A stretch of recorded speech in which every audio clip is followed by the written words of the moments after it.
अस्सलाम वालेकुम फ्रेंड, मैं हूं रफ़ाकत अली और आप देख रहे हैं अली क्लिनिक यूट्यूब चैनल। तो दोस्तों, आज की इस वीडियो में हम बात करने वाले हैं न्यूसीडल टेबलेट के बारे में। तो जी हाँ दोस्तों, आप मेरी स्क्रीन पर देख सकते हैं ये न्यूसीडल टेबलेट किसके लिए इस्तेमाल की जाती है और कैसे आपने इसको इस्तेमाल करना है और क्या क्या इसके फ़ायदे हैं और क्या क्या इसके नुकसान आते हैं। तो अगर सब कुछ जानना चाहते हैं तो मेरी इस वीडियो को शुरू से लेकर एंड तक ज़रूर देखते रहें। तो वीडियो शुरू करने से पहले अगर आपने अभी तक इस वीडियो को लाइक नहीं किया तो जल्दी से लाइक कर दीजिए।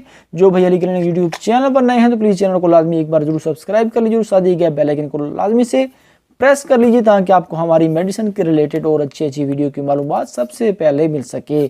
तो चलिए वीडियो को स्टार्ट कर लेते हैं। तो दोस्तों, जो मेरे पास मौजूद है न्यूसीडल टेबलेट 5 mg, इसके फार्मूले के बारे में बात कीजिए तो लेवोसिट्राजीन डाइहाइड्रोक्लोराइड इसमें शामिल है 5 mg। अगर आपकी स्किन पे कहीं पे रेडनेस वगैरह हो गई है तो आप उसके लिए इस्तेमाल कर सकते हैं। अगर आपके स्किन पे कहीं पे दाने वगैरह हो गए हैं, एलर्जी वगैरह हो गई तो आप उसके लिए इस्तेमाल कर सकते हैं। जिनको फ्लू वगैरह लग जाता है, नाक से बहुत ज़्यादा पानी आता है, आँखों से पानी आता है, तो आप उसके लिए भी इसको इस्तेमाल कर सकते हैं। अगर आपके गले में रेडनेस होती है, आपके गले पे एलर्जी वगैरह होती है तो आप उसके लिए भी इसको इस्तेमाल कर सकते हैं। ये एक एंटी एलर्जिक टेबलेट है, आप मेरी स्क्रीन पर देख सकते हैं।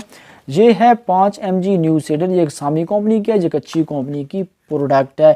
इसकी रिटेल प्राइस के बारे में बात कीजिए, इसकी रिटेल प्राइस है 80 रुपीज़ और ये आपको 10 टेबलेट मिलेगी किसी भी मेडिकल स्टोर से आसानी। अगर आपको कहीं पर स्किन पे एलर्जी रहती है, आपकी नाक से पानी आता है, आपकी आंखों में रेडनेस वगैरह हो जाती है, आपकी आंखों से पानी आता है, फ्लू वगैरह हो जाए तो बहुत ज़्यादा इस तरह का मसला बनता है तो आप उसके लिए इस्तेमाल कर सकते हैं लेवोसिट्राजीन टेबलेट। एक रोज़ाना आप इस्तेमाल कर सकते हैं खाने के बाद और पानी के साथ।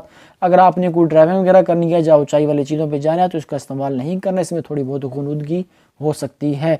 इसको इस्तेमाल करने से पहले आप अपने डॉक्टर से लाजमी एक बार ज़रूर मशवरा कर लेना है और खाने के बाद इसको इस्तेमाल करना है और पानी के साथ इस्तेमाल करना है। अब इसके साइड इफ़ेक्ट के बारे में बात कर लेते हैं। इसके साइड इफ़ेक्ट के बारे में बात की जाए तो इसको इस्तेमाल करने के बाद आपके मैदे में दर्द हो सकता है, उसके बाद आपको मोशन वगैरह लग सकते हैं, आपका दिल वगैरह ख़राब हो सकता है, आपको सर में दर्द हो सकता है, लेकिन ये भी 100 में से एक आधे बंदे को हो सकता है। तो अगर आप फिर भी इस्तेमाल करना चाहते हैं तो अपने डॉक्टर से लाजमी एक बार ज़रूर मशवरा कर लीजिएगा। तो अगर वीडियो अच्छी लगी तो वीडियो को लाइक कीजिए, चैनल पर नए चैनल को सब्सक्राइब कीजिए। तो मिलते हैं किसी न्यू वीडियो के साथ, मुझे अपनी दुआओं में याद रखिएगा। थैंक्स फॉर वॉचिंग एंड अल्लाह हाफिज़।